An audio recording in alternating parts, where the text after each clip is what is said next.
All right, everybody. So we're going to enter lesson 3, which is going to cover the very end of the Nara period and the beginning of the Heian period. And the Heian period is one of the most important periods in Japanese history. As you will see, it is really defining Japan's classical period. And by classical period, we really look back at other countries around the world: Greece, Rome, and, for example, Europe during the Renaissance. And this is really when major cultural achievements in art, music, literature, and even relative political harmony are taking place. And so Japan's classical period is defined by many scholars as being during the Heian period. So we'll look into more of what this means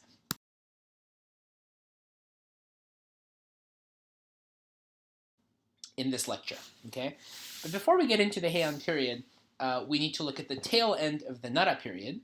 Okay, and in the year 781, Emperor Kammu ascends the throne.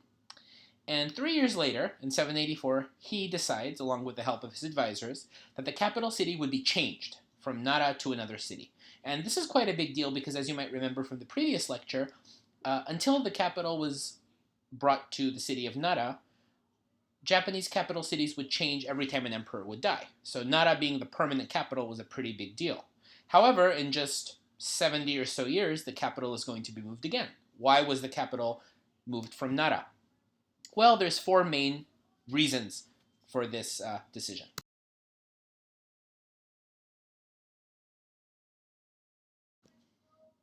The very first reason behind moving the capital from Nara to another city was the power of the Buddhist priests. And as you might recall, Buddhism really defined the Nara period. And it was extremely influential, extremely powerful. But unfortunately, what starts to happen is Buddhist priests, who of course gain a lot of influence, especially the Buddhist priests of Todaiji Temple, which you might remember was actually situated in the capital of Nara, these Buddhist priests begin to get a little too big for their britches, and they start to interfere in government affairs and the administration, in the bureaucracy. And Todaiji Temple became even more important than the imperial palace in Nara.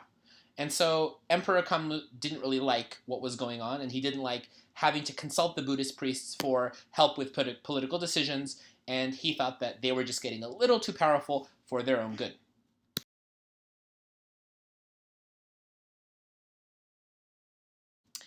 Reason number one is kind of related to the second reason, the Dokyo affair. Okay, and Dokyo is the name of a Buddhist monk, and he is really one of the major reasons behind needing to get out of the city of Nara. The daughter of Emperor Shomu, if you might remember, who was the one who established Todaiji Temple, his daughter became an empress in her own right, Koken, and she had a severe illness, most likely a physical illness, but the historical records are not very clear. It could have even been a mental illness. We don't know. In any event, no matter who she consulted, no matter which doctor she went to, doctors who had been trained in China and come back to Japan, she couldn't get better. Well, she became very close to a Buddhist monk named Dokyo because he had a very powerful healing power, and he was actually able to heal Empress Koken after years of chronic illness. So she became very, very fond of Dokyo.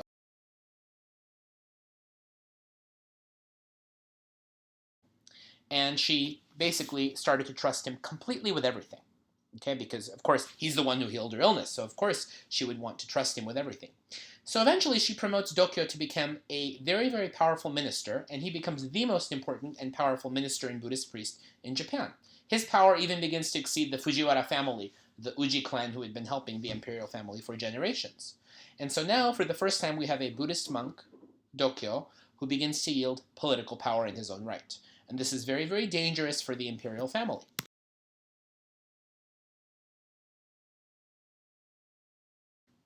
Well, Empress Koken passes away in 770, and so Dokyo's number one backer is gone. Okay? At this point, Dokyo does what clans and anyone really has never dared to do in Japanese history. He decides that he's going to usurp the throne and become emperor in his own right. Basically, he wants to get rid of the imperial family, the descendants of the sun goddess, something that's a really, really unheard of event. He wants to get rid of them and become emperor for himself in his own right. And how does he get away with this? Well, he claims that the kami appeared to him, the gods of Shinto appeared to him, and told him that he needs to get rid of the current imperial family and become emperor in his own right. So Dokyo secretly begins to plan a coup d'etat against the current imperial family. Okay? At this time, a minister who was very, very loyal to the imperial family, his name was Wake no Kiyomaru, okay, Mr. Wake, he discovers Dokyo's plan. Okay, and the legend states that he actually went to a certain Shinto shrine in Kyushu, the Usahachiman shrine, and he consulted an oracle there. And the oracle told him that there's this evil man named Dokyo who's planning to get rid of the imperial family. You need to go back to Nara and save the imperial family and save the country from Dokyo's grasp.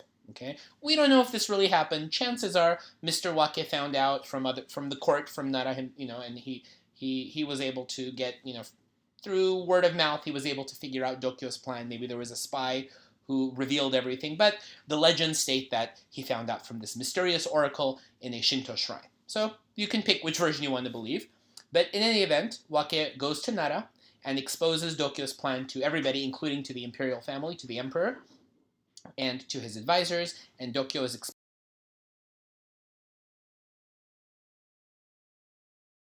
for who he really is. And this is a picture of Mr. Wake on the left and Dokyo, the Buddhist monk in the purple robe, who, Wake is exposing Dokyo's lie to everybody in this scene.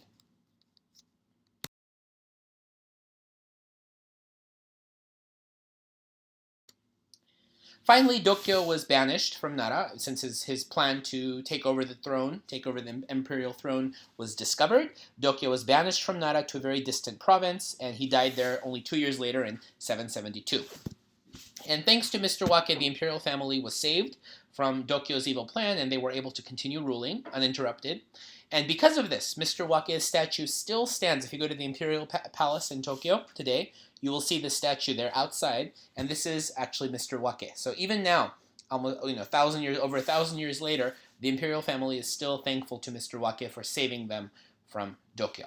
Okay, but this incident was just another nail in the coffin for getting rid of the capital city in Nara, because the imperial family realized that the Buddhist monks are getting extremely powerful. This happened once with Dokyo; it could happen again.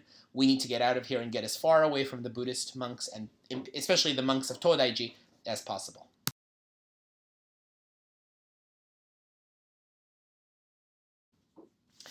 Two other reasons were important behind moving the capital. The first one was Nara was simply too small. Okay, when it was first built in 710, the city was not really made to accommodate so many government offices, so many bureaucratic offices, so many residences. They needed a bigger capital city, and Nara was just too small for that. Okay, finally, Nara was relatively isolated from the rest of the country. It was surrounded by water on one side, but it was very, very difficult to reach Nara because it was situated in a valley far away from from everywhere else in the country. It was rather isolated, and so the government decided we need to keep the capital in a more central location that's going to be easily accessible to the rest of Japan, especially to distant provinces.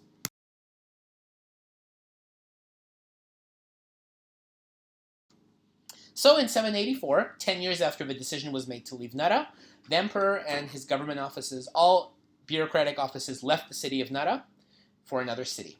And Nara is still around. Of course, you can visit today. It's a beautiful city. I try to go out there as often as I can when I visit Japan. It's relatively small, and of course, you can still visit Todaiji Temple. There's a lot of Buddhist influence. But for the rest of Japanese history, it's not really an influential city, politically speaking. Okay?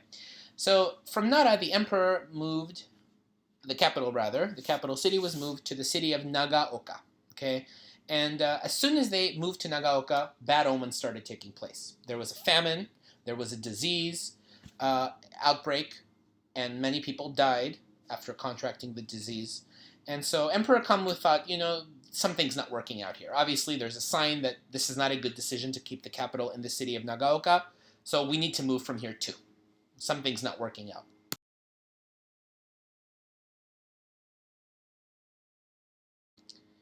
And so in 794, they moved from Nagaoka to the city of Kyoto, which you've probably heard of, the city of Kyoto. And this was declared officially by Emperor Kammu to be the new capital of Japan. And moving the capital city to Kyoto launches the Heian period, which lasted from 794 through 1185. And this is the beginning of the Heian period. which, as I mentioned in the introduction, is the classical period of Japanese history. So Kyoto is going to come up, this name, this city, is really going to be very, very important to Japanese history for the next 1,000 or so years. Because it remains the capital of Japan, it remains the home of the imperial family and all the aristocrats until the year 1868. And you'll see where the capital is moved from there. I won't give you the spoiler yet.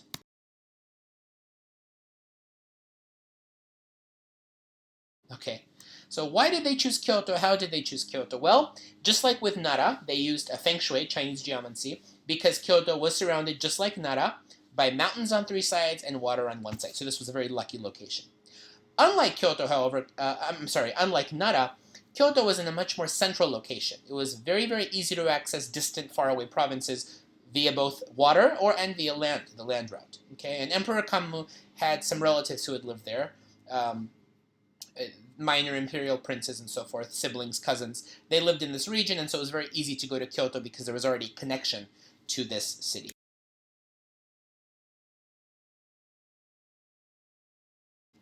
Okay, just like Nara, Kyoto was based off of the Chinese capital city of Chang'an, and it had the grid-like pattern, just like Nara, except of course it's a much bigger city. So yes, it's based, it's a grid-like design, grid-like pattern, but it was much bigger. And the imperial palace was situated right in the middle, in the city center. And because Kyoto was so much bigger than Nara, you had a lot of room for mansions, government offices, and of course Buddhist temples and Shinto shrines. So it was just a much larger city. And even today, if you go to Kyoto, it's very, very difficult to get lost in the city because it's basically a very, it's like a grid. You have streets intersecting each other, so it's very, very easy to get around and navigate yourself.